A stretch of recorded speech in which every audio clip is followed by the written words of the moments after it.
أعوذ بالله من الشيطان الرجيم. بسم الله الرحمن الرحيم.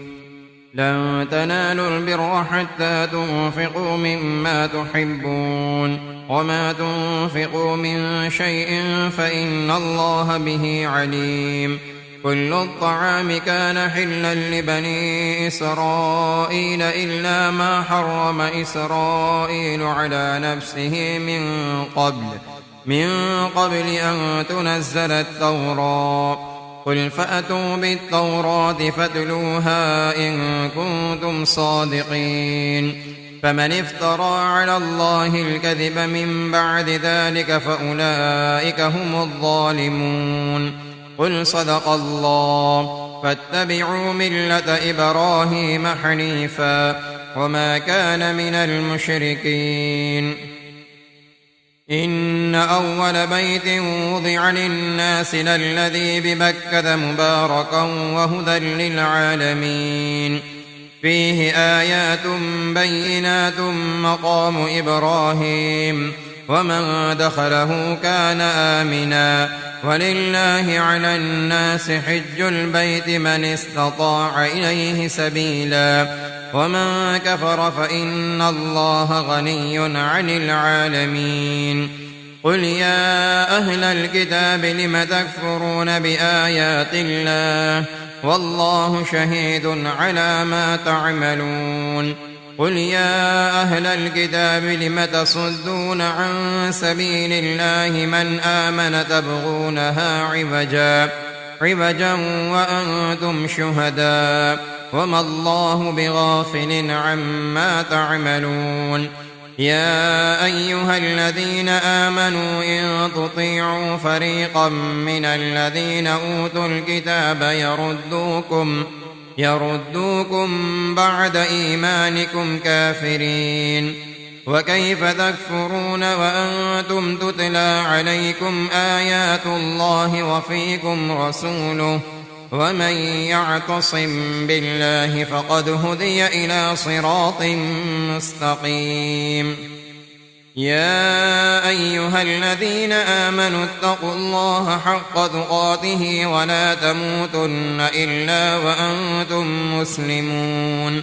واعتصموا بحبل الله جميعا ولا تفرقوا. واذكروا نعمة الله عليكم إذ كنتم أعداء فألف بين قلوبكم فأصبحتم بنعمته إخوانا وكنتم على شفا حفرة من النار فأنقذكم منها. كذلك يبين الله لكم آياته لعلكم تهتدون. ولتكن منكم أمة يدعون إلى الخير ويأمرون بالمعروف وينهون عن المنكر وأولئك هم المفلحون. ولا تكونوا كالذين تفرقوا واختلفوا من بعد ما جاءهم البينات وأولئك لهم عذاب عظيم. يوم تبيض وجوه وتسود وجوه فأما الذين اسودت وجوههم أكفرتم بعد إيمانكم فذوقوا العذاب بما كنتم تكفرون.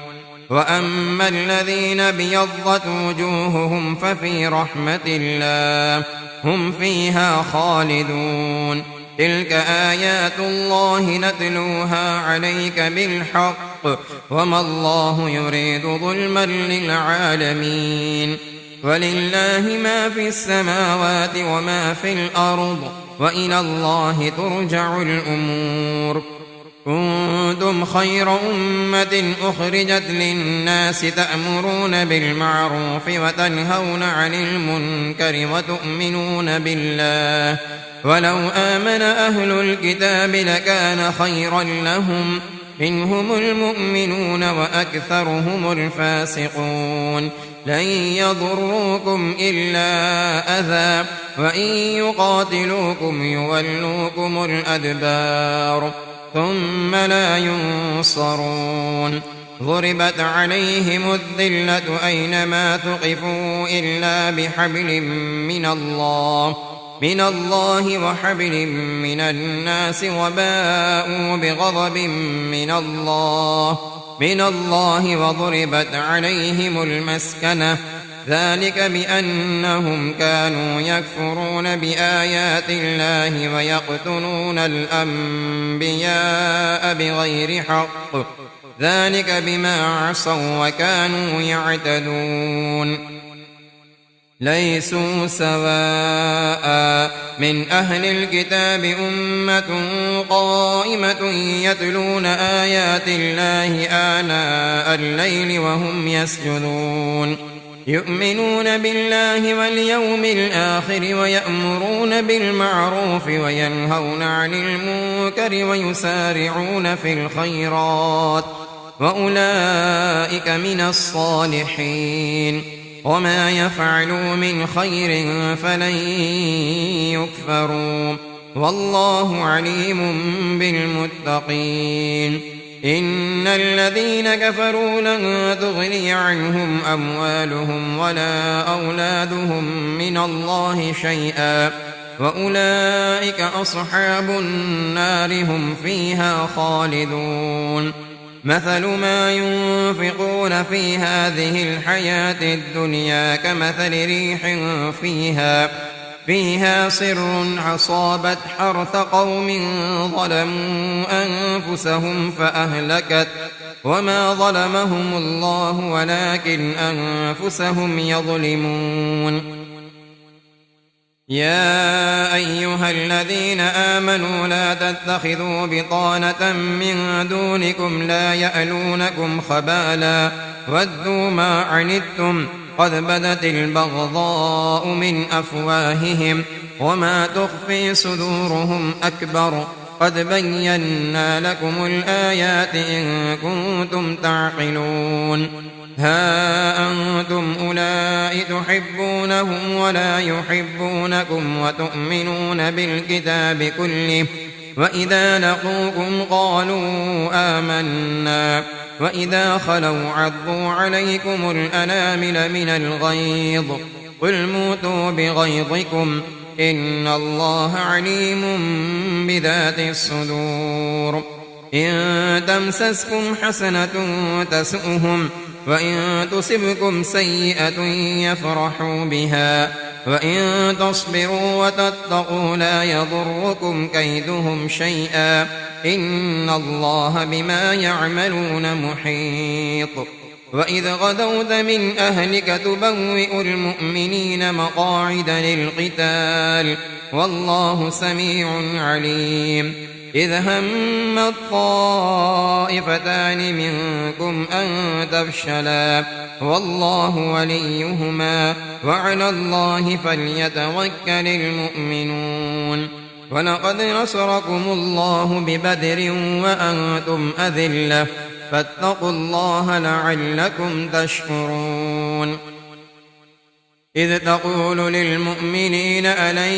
يكفيكم أن يمدكم ربكم ب3,000 من الملائكة منزلين بلى إن تصبروا وتتقوا ويأتوكم من فورهم هذا يمددكم ربكم ب5,000 من الملائكة مسومين وما جعله الله إلا بشرى لكم ولتطمئن قلوبكم به وما النصر إلا من عند الله العزيز الحكيم ليقطع طرفا من الذين كفروا أو يكبتهم فينقلبوا خائبين ليس لك من الأمر شيء أو يتوب عليهم أو يعذبهم فإنهم ظالمون ولله ما في السماوات وما في الأرض يغفر لمن يشاء ويعذب من يشاء والله غفور رحيم يا أيها الذين آمنوا لا تأكلوا الربا أضعافا مضاعفة واتقوا الله لعلكم تفلحون واتقوا النار التي أعدت للكافرين وأطيعوا الله والرسول لعلكم ترحمون وسارعوا إلى مغفرة من ربكم وجنة عرضها السماوات والأرض أعدت للمتقين الذين ينفقون في السراء والضراء والكاظمين الغيظ والعافين عن الناس والله يحب المحسنين والذين إذا فعلوا فاحشة أو ظلموا أنفسهم ذكروا الله فاستغفروا لذنوبهم ومن يغفر الذنوب إلا الله ولم يصروا على ما فعلوا وهم يعلمون أولئك جزاؤهم مغفرة من ربهم وجنات تجري من تحتها الأنهار خالدين فيها ونعم أجر العاملين قد خلت من قبلكم سنن فسيروا في الأرض فانظروا كيف كان عاقبة المكذبين هذا بيان للناس وهدى وموعظة للمتقين ولا تهنوا ولا تحزنوا وأنتم الأعلون إن كنتم مؤمنين إن يمسسكم قرح فقد مس القوم قرح مثله وتلك الأيام نداولها بين الناس وليعلم الله الذين آمنوا ويتخذ منكم شهداء والله لا يحب الظالمين وليمحص الله الذين آمنوا ويمحق الكافرين أم حسبتم أن تدخلوا الجنة ولما يعلم الله الذين جاهدوا منكم ويعلم الصابرين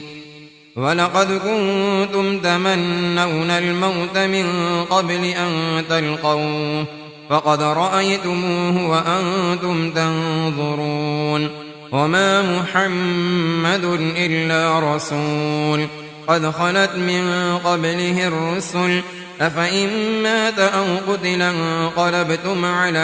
أعقابكم ومن ينقلب على عقبيه فلن يضر الله شيئا وسيجزي الله الشاكرين وما كان لنفس أن تموت إلا بإذن الله كتابا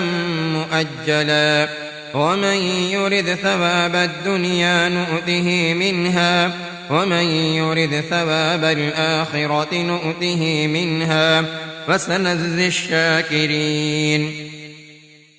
وكأين من نبي قاتل معه ربيون كثير فما وهنوا لما أصابهم في سبيل الله وما ضعفوا وما استكانوا والله يحب الصابرين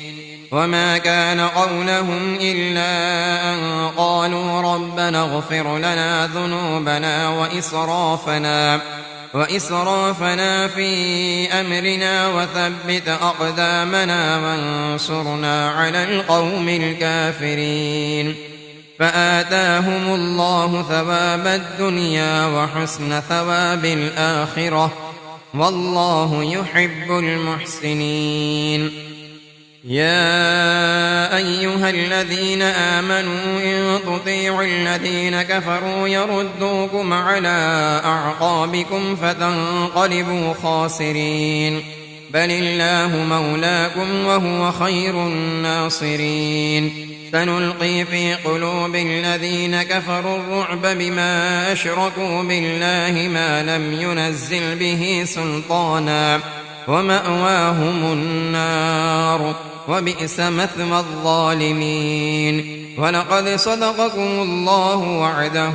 إذ تحسونهم بإذنه حتى إذا فشلتم وتنازعتم في الأمر وعصيتم من بعد ما أراكم ما تحبون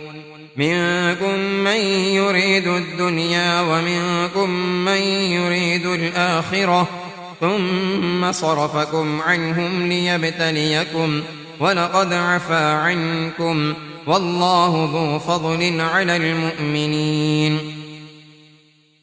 إذ تسعدون ولا تلوون على أحد والرسول يدعوكم في أخراكم فأثابكم غما بغم لكي لا تحزنوا على ما فاتكم ولا ما أصابكم والله خبير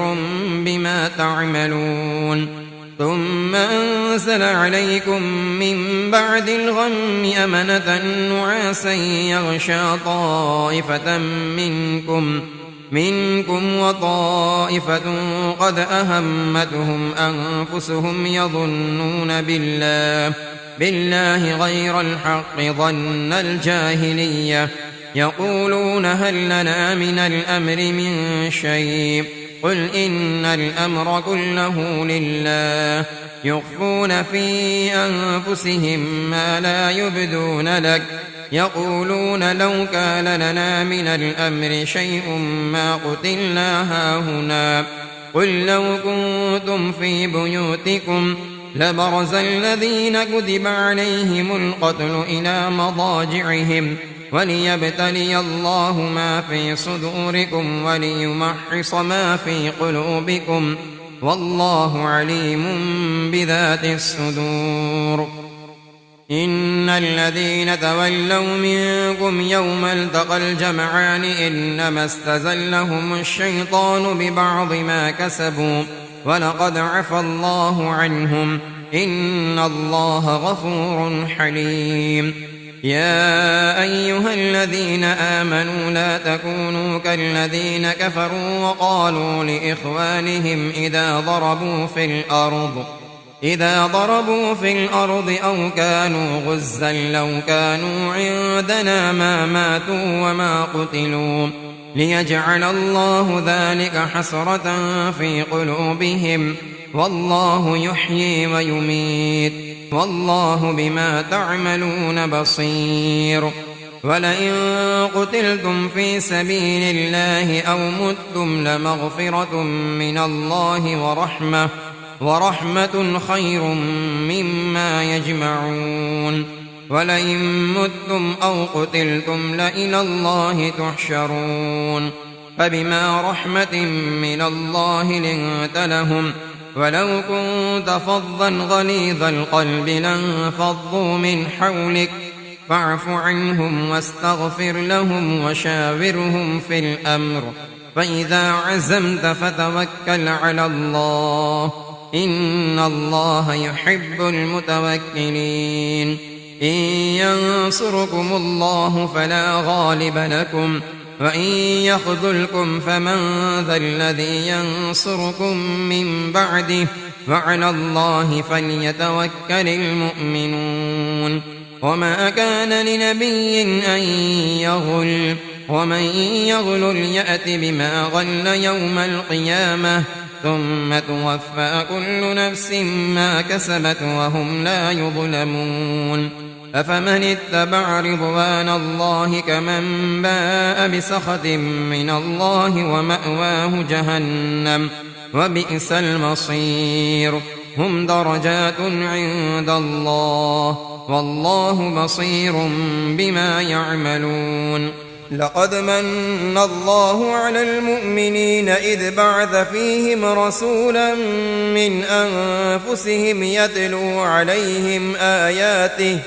يتلو عليهم آياته ويزكيهم ويعلمهم الكتاب والحكمة وإن كانوا من قبل لفي ضلال مبين أولما أصابتكم مصيبة قد أصبتم مثليها قلتم أنى هذا قل هو من عند أنفسكم إن الله على كل شيء قدير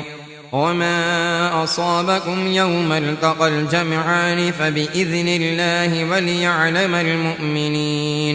وليعلم الذين نافقوا. وقيل لهم تعالوا قاتلوا في سبيل الله أو ادفعوا. قالوا لو نعلم قتالا لاتبعناكم. هم للكفر يومئذ أقرب منهم للإيمان. يقولون بأفواههم ما ليس في قلوبهم والله أعلم بما يكتمون. الذين قالوا لإخوانهم وقعدوا لو أطاعونا ما قتلوا قل فادرءوا عن أنفسكم الموت إن كنتم صادقين. ولا تحسبن الذين قتلوا في سبيل الله أمواتا بل أحياء عند ربهم يرزقون فرحين بما آتاهم الله من فضله ويستبشرون بالذين لم يلحقوا بهم من خلفهم ألا خوف عليهم ولا هم يحزنون. يستبشرون بنعمة من الله وفضل وأن الله لا يضيع أجر المؤمنين. الذين استجابوا لله والرسول من بعد ما أصابهم القرح للذين أحسنوا منهم واتقوا أجر عظيم. الذين قال لهم الناس إن الناس قد جمعوا لكم فاخشوهم فزادهم إيمانا وقالوا حسبنا الله ونعم الوكيل. فانقلبوا بنعمة من الله وفضل لم يمسسهم سوء واتبعوا رضوان الله والله ذو فضل عظيم. إنما ذلكم الشيطان يخوف أولياءه فلا تخافوهم وخافون إن كنتم مؤمنين. ولا يحزنك الذين يسارعون في الكفر إنهم لن يضروا الله شيئا يريد الله ألا يجعل لهم حظا في الآخرة ولهم عذاب عظيم. يريد الله ألا يجعل لهم حظا في الآخرة ولهم عذاب عظيم. إن الذين اشتروا الكفر بالإيمان لن يضروا الله شيئا ولهم عذاب أليم. ولا يحسبن الذين كفروا أنما نملي لهم خير لأنفسهم إنما نملي لهم ليزدادوا إثما ولهم عذاب مهين. ما كان الله ليذر المؤمنين على ما أنتم عليه حتى يميز الخبيث من الطيب وما كان الله ليطلعكم على الغيب ولكن الله يجتبي من رسله من يشاء فآمنوا بالله ورسله وإن تؤمنوا وتتقوا فلكم أجر عظيم. ولا يحسبن الذين يبخلون بما آتاهم الله من فضله هو خيرا لهم بل هو شر لهم سيطوقون ما بخلوا به يوم القيامة ولله ميراث السماوات والأرض والله بما تعملون خبير. لقد سمع الله قول الذين قالوا إن الله فقير ونحن أغنياء سنكتب ما قالوا وقتلهم الأنبياء بغير حق ونقول ذوقوا عذاب الحريق ذلك بما قدمت أيديكم وأن الله ليس بظلام للعبيد. الذين قالوا إن الله عهد إلينا ألا نؤمن لرسول حتى يأتينا بقربان تأكله النار قل قد جاءكم رسل من قبلي بالبينات وبالذي قلتم فلم قتلتموهم إن كنتم صادقين فإن كذبوك فقد كذب رسل من قبلك جاءوا بالبينات والزبر والكتاب المنير كل نفس ذائقة الموت وإنما توفون أجوركم يوم القيامة فمن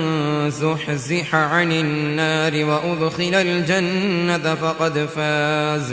وما الحياة الدنيا إلا متاع الغرور لتبلون في أموالكم وأنفسكم ولتسمعن من الذين أوتوا الكتاب من قبلكم ومن الذين أشركوا أذى كثيرا وإن تصبروا وتتقوا فإن ذلك من عزم الأمور وإذ أخذ الله ميثاق الذين أوتوا الكتاب لتبيننه للناس ولا تكتمونه فنبذوه وراء ظهورهم واشتروا به ثمنا قليلا فبئس ما يشترون لا تحسبن الذين يفرحون بما أتوا ويحبون أن يحمدوا بما لم يفعلوا فلا تحسبنهم بمفازة من العذاب ولهم عذاب أليم ولله ملك السماوات والأرض والله على كل شيء قدير إن في خلق السماوات والأرض واختلاف الليل والنهار لآيات لأولي الألباب الذين يذكرون الله قياما وقعودا وعلى جنوبهم ويتفكرون في خلق السماوات والأرض ربنا ما خلقت هذا باطلا سبحانك فقنا عذاب النار ربنا إنك من تدخل النار فقد أخزيته وما للظالمين من أنصار ربنا إننا سمعنا مناديا ينادي للإيمان أن آمنوا بربكم فآمنا ربنا فاغفر لنا ذنوبنا وكفر عنا سيئاتنا وتوفنا مع الأبرار ربنا وآتنا ما وعدتنا على رسلك ولا تخزنا يوم القيامة إنك لا تخلف الميعاد فاستجاب لهم ربهم أني لا أضيع عمل عامل منكم من ذكر أو أنثى بعضكم من بعض فالذين هاجروا وأخرجوا من ديارهم وأوذوا في سبيلي وقاتلوا وقتلوا لأكفرن عنهم سيئاتهم ولأدخلنهم جنات تجري من تحتها الأنهار ثوابا من عند الله والله عنده حسن الثواب لا يغرنك تقلب الذين كفروا في البلاد متاع قليل ثم مأواهم جهنم وبئس المهاد لكن الذين اتقوا ربهم لهم جنات تجري من تحتها الأنهار خالدين فيها نزلا من عند الله وما عند الله خير للأبرار وإن من أهل الكتاب لمن يؤمن بالله وما أنزل إليكم وما أنزل إليهم خاشعين لله لا يشترون بآيات الله ثمنا قليلا أولئك لهم أجرهم عند ربهم إن الله سريع الحساب يا أيها الذين آمنوا اصبروا وصابروا ورابطوا واتقوا الله لعلكم تفلحون بسم الله الرحمن الرحيم يا أيها الناس اتقوا ربكم الذي خلقكم من نفس واحدة وخلق منها زوجها وبث منهما رجالا كثيرا ونساء واتقوا الله الذي تساءلون به والأرحام إن الله كان عليكم رقيبا وآتوا اليتامى أموالهم ولا تتبدلوا الخبيث بالطيب ولا تأكلوا أموالهم إلى أموالكم إنه كان حوبا كبيرا وإن خفتم ألا تقسطوا في اليتامى فانكحوا ما طاب لكم من النساء مثنى وثلاث ورباع فإن خفتم ألا تعدلوا فواحدة أو ما ملكت أيمانكم ذلك أدنى ألا تعولوا وآتوا النساء صدقاتهن نحلة فإن طبن لكم عن شيء منه نفسا فكلوه هنيئا مريئا ولا تؤتوا السفهاء أموالكم التي جعل الله لكم قياما وارزقوهم فيها واكسوهم وقولوا لهم قولا معروفا وابتلوا اليتامى حتى إذا بلغوا النكاح فإن آنستم منهم رشدا فادفعوا إليهم أموالهم ولا تأكلوها إسرافا وبدارا أن يكبروا ومن كان غنيا فليستعفف ومن كان فقيرا فليأكل بالمعروف فإذا دفعتم إليهم أموالهم فأشهدوا عليهم وكفى بالله حسيبا للرجال نصيب مما ترك الوالدان والأقربون وللنساء نصيب مما ترك الوالدان والأقربون مما قل منه أو كثر نصيبا مفروضا وإذا حضر القسمة أولو القربى واليتامى والمساكين فارزقوهم منه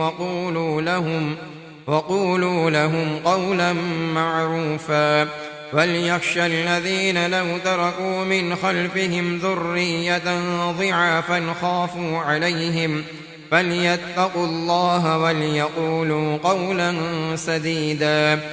إن الذين يأكلون أموال اليتامى ظلما إنما يأكلون في بطونهم نارا وسيصلون سعيرا يوصيكم الله في أولادكم للذكر مثل حظ الأنثيين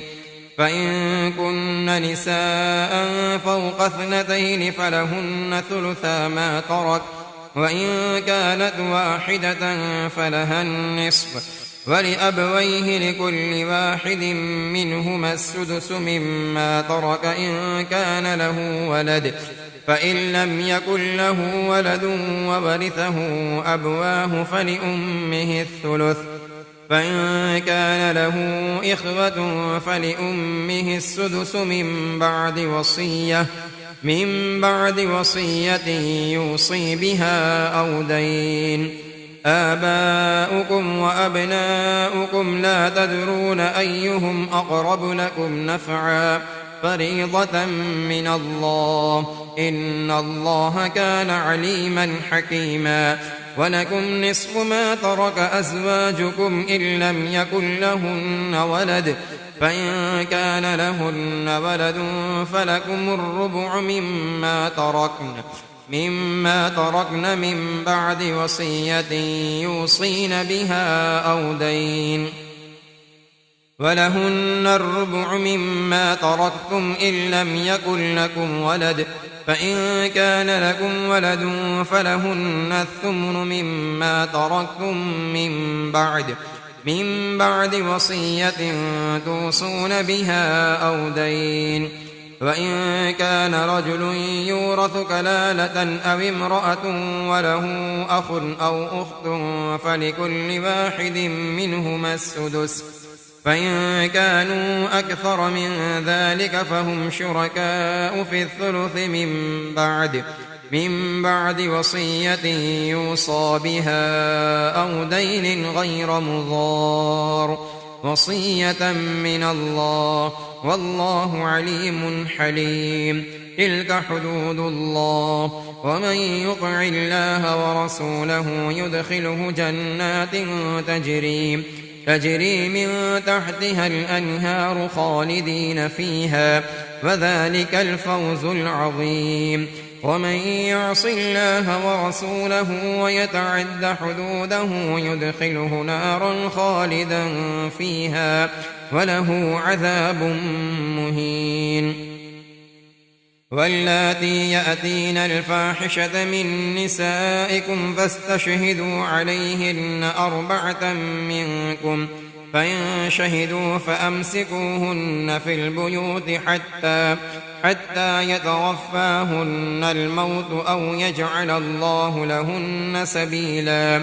واللذان يأتيانها منكم فآذوهما، فإن تابا وأصلحا فأعرضوا عنهما، إن الله كان توابا رحيما. إنما التوبة على الله للذين يعملون السوء بجهالة ثم يتوبون من قريب فأولئك يتوب الله عليهم، وكان الله عليما حكيما. وليست التوبة للذين يعملون السيئات حتى إذا حضر أحدهم الموت قال إني تبت الآن، ولا الذين يموتون وهم كفار أولئك أعتدنا لهم عذابا أليما. يا أيها الذين آمنوا لا يحل لكم أن ترثوا النساء كرها ولا تعضلوهن لتذهبوا ببعض ما آتيتموهن إلا أن يأتين بفاحشة مبينة، وعاشروهن بالمعروف. فإن كرهتموهن فعسى أن تكرهوا شيئا ويجعل الله فيه خيرا كثيرا. وإن أردتم استبدال زوج مكان زوج وآتيتم إحداهن قنطارا فلا تأخذوا منه شيئا، أتأخذونه بهتانا وإثما مبينا. وكيف تأخذونه وقد أفضى بعضكم إلى بعض وأخذن منكم ميثاقا غليظا. ولا تنكحوا ما نكح آباؤكم من النساء إلا ما قد سلف، إنه كان فاحشة ومقتا وساء سبيلا.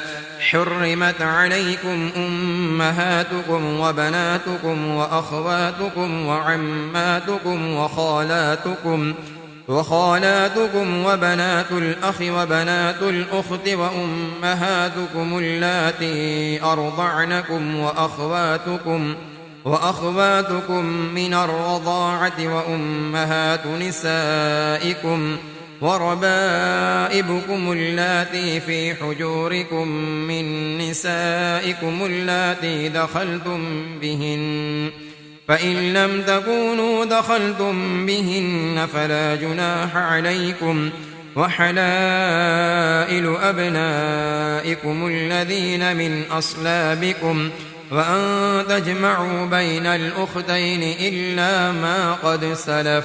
إن الله كان غفورا رحيما.